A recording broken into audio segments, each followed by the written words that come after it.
দুর্গাপুর রক্তকাণ্ডে গ্রেফতার 3। গ্রেফতারি তালিকায় তৃণমূল ছাত্র পরিষদের নেতা অমিত প্রসাদ যাদব, অভিযুক্ত স্কুল পড়ুয়া দেবপ্রিয় চক্রবর্তী ও মালদহের বাসিন্দা মোহাম্মদ হাবিবুল্লাহ নামের এক ব্যক্তি। নাবালক ছাত্রদের টাকার প্রলোভন দেখিয়ে রক্তদান করানোর অভিযোগে শোরগোল পড়ে দুর্গাপুরে। অভিযোগ ওঠে 15-16 বছরের ছাত্রদের টাকার টোপ দিয়ে জোর করে রক্ত দেওয়ানো হতো। এই সমস্ত নাবালক ছাত্র ডোনারদের জোগাড়ও করতেন এক স্কুল পড়ুয়ায়। এক বেসরকারি হাসপাতালে চলত এই রক্তদানের প্রক্রিয়া।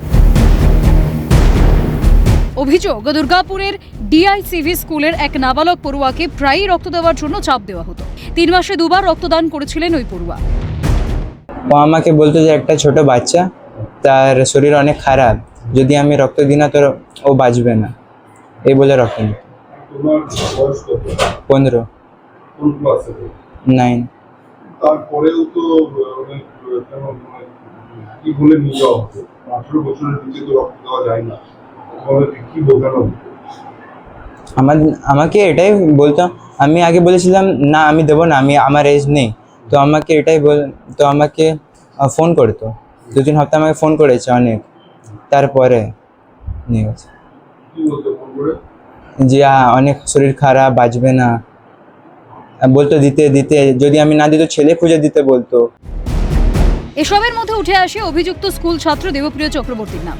চাপে পড়তেই সে অভিযোগ স্বীকার করে। তার দাবি, তৃণমূল নেতা অমিত প্রসাদ যাদব তাকে বলেন যত বেশি ডোনার জোগাড় করতে পারবে তত বেশি টাকা পাবে। সেই প্রলোভনেই সে নাবালক ছাত্রদের এই চক্রে জড়িয়ে ফেলে। বৃহস্পতিবার রাতে অভিযান চালিয়ে দেবপ্রিয় চক্রবর্তী, মোহাম্মদ হাবিবুল্লাহ এবং অমিত প্রসাদ যাদবকে গ্রেফতার করে দুর্গাপুর থানার পুলিশ।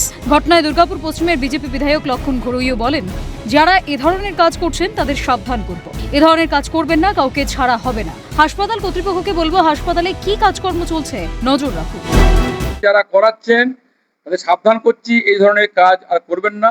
যে কাজ করেছেন চরমতম অন্যায় কাজ হয়েছে। নাবালক থেকে এই ধরনের ব্লাড নেওয়া হয়েছে, এটা মোটেই কাম্য ছিল না।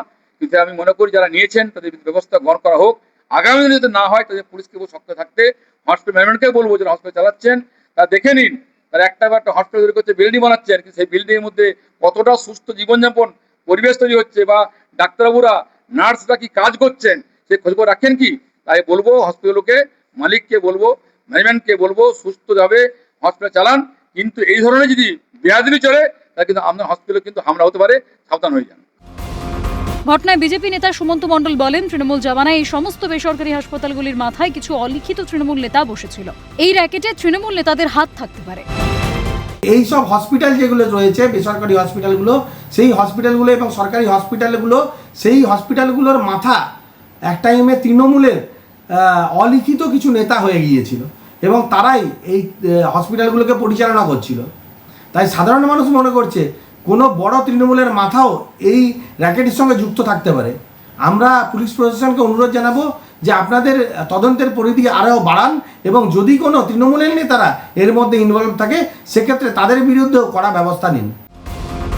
এ বিষয়ে কেন্দ্রীয় শিক্ষা প্রতিমন্ত্রী সুকান্ত মজুমদার বলেন, এতদিন পর্যন্ত তৃণমূল নেতারা বিভিন্ন লোকেদের সঙ্গে ও চোরেদের সঙ্গে কম্পিটিশন করেছে।